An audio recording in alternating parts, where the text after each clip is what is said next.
નમસ્કાર ખેડૂત મિત્રો, કૃષિ ઇન્ડિયા કોર્પોરેશનની યુટ્યુબ ચેનલમાં આપનું હાર્દિક સ્વાગત છે। ખેડૂત મિત્રો, આજે વાત કરવી છે કે ઘણા બધા ખેડૂતોનો પ્રશ્ન છે કે ખેતીની અંદર દર વર્ષે છે ખર્ચો વધતો જાય છે અને ધાર્યું ઉત્પાદન મળતું નથી। તો આવા સમયની અંદર ચાલો આજે આપણે વાત કરીએ કે કેવી રીતે આપણે ખર્ચો પણ ઘટાડી શકીએ અને સાથે સાથે આપણું ધાર્યું ઉત્પાદન પણ મેળવી શકીએ। તો સૌપ્રથમ જોવા જઈએ તો ખેતી ખર્ચની અંદર સૌથી વધારે આમ જોવા જઈએ તો આજે દવા, બિયારણ અને ખાતર પાછળ ખેડૂતોનો ખૂબ મોટો ખર્ચો થતો હોય છે।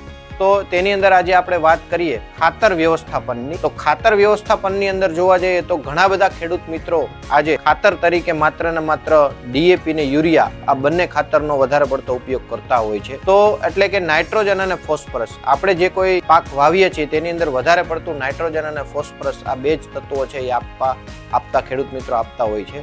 પણ ખેડૂત મિત્રો, આપણા પાકને કોઈ પણ પાક તમે વાવો છો તેની અંદર મુખ્યત્વે 17 ટોટલ જે છે એ તત્વોની જરૂરિયાત, પોષણ તત્વોની જરૂરિયાત પડતી હોય છે।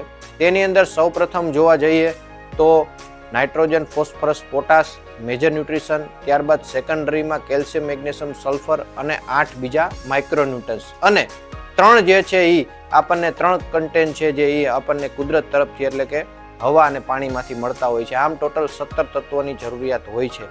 તેની અંદરથી વધારે પડતા માત્ર ને માત્ર ખર્ચો જે છે એ નાઇટ્રોજન અને ફોસ્ફરસ આ બે કન્ટેન્ટ ઉપર ખેડૂત મિત્રો કરતા હોય છે। તો આજે હું તમને એક એક્ઝામ્પલ દ્વારા જે સમજાવવા માંગીશ કે આજે આપણે કોઈ પણ છે એ આજે તમે ડૉક્ટર છે તો એ ડૉક્ટર છે એ ડૉક્ટરનું જ કામ કરી શકશે, વકીલ છે એ ક્યારેય ડૉક્ટરનું કામ કરી નહીં શકે। એવી જ રીતે આપણે જે કાંઈ જમીનની અંદર જે પોષણ તત્વ અથવા તો જે ખાતર નાખીએ છીએ, જે ખાતરની અંદર દાખલા તરીકે યુરિયા નાખશું તો એ નાઇટ્રોજનનું જ કામ કરશે, યુરિયા છે એ ક્યારેય કેલ્શિયમનું કામ કરશે નહીં, ક્યારેય સલ્ફરનું કામ નહીં કરે।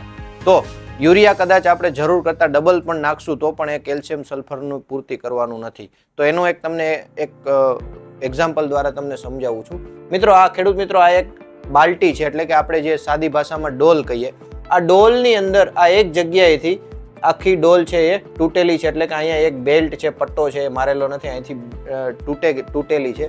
તો શું આની અંદર ગમે તેટલું આપણે પાણી ભરશું તો એ પાણી આની અંદર રહેશે નહીં, કારણ કે અહીંયા એક ભાગ છે એ તૂટેલો છે। હવે આ ડોલની અંદર મારે પૂરતું પાણી ભરવું છે તો મારે અહીંયા જ એ ડોલની અંદર જે છે એ અહીંયા બેલ્ટ મારવો પડશે, અહીંથી જ એને સાંધવી પડશે, ત્યારે જ આ બેલ્ટ આખી ડોલની અંદર પાણી ભરાયેલું રહેશે। તો આવી જ રીતે મતલબ આજે હું સમજો અહીંયા જે તૂટેલી ડોલ છે અને અહીંયા કદાચ હું બેલ્ટ 2 મારીશ કે 3 બેલ્ટ મારીશ છતાં પણ પાણી તો અહીંથી જે જવાનું છે તો જવાનું જ છે। તો આવી જ રીતે આપણા પાકનું પણ હોય છે। આપણા પાકની અંદર ટોટલ જે છે એ 17 તત્વોની રિક્વાયરમેન્ટ હોય છે। એ 17ની અંદરથી જે તત્વ ઘટે છે એની આપણે પૂર્તિ નહીં કરીએ તો ક્યારેય એની પૂર્તિ કોઈ બીજા તત્વો છે એ કરી શકવાના નથી।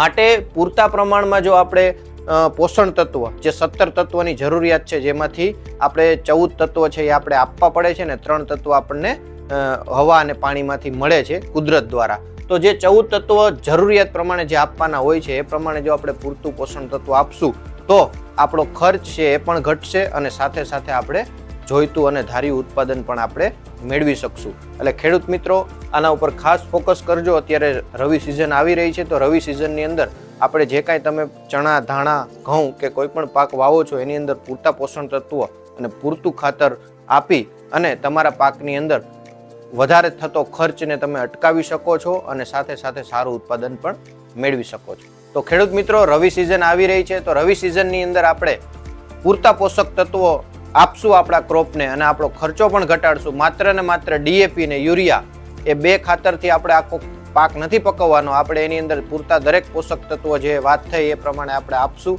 જેનાથી તમારું ઉત્પાદન પણ વધશે, સાથે સાથે ખર્ચો પણ ઘટશે અને સારું ઉત્પાદન મેળવી અને સારી આવક આપ મેળવી શકો છો। તો ખેડૂત મિત્રો, આ વિડીયો તમને પસંદ આવ્યો હોય તો તમે બીજા ખેડૂત મિત્રોને પણ મોકલી શકશો અને આવા નવા વિડીયો જોવા માટેથી અમારી ચેનલને સબસ્ક્રાઇબ કરો, લાઇક કરો અને શેર કરો। આભાર।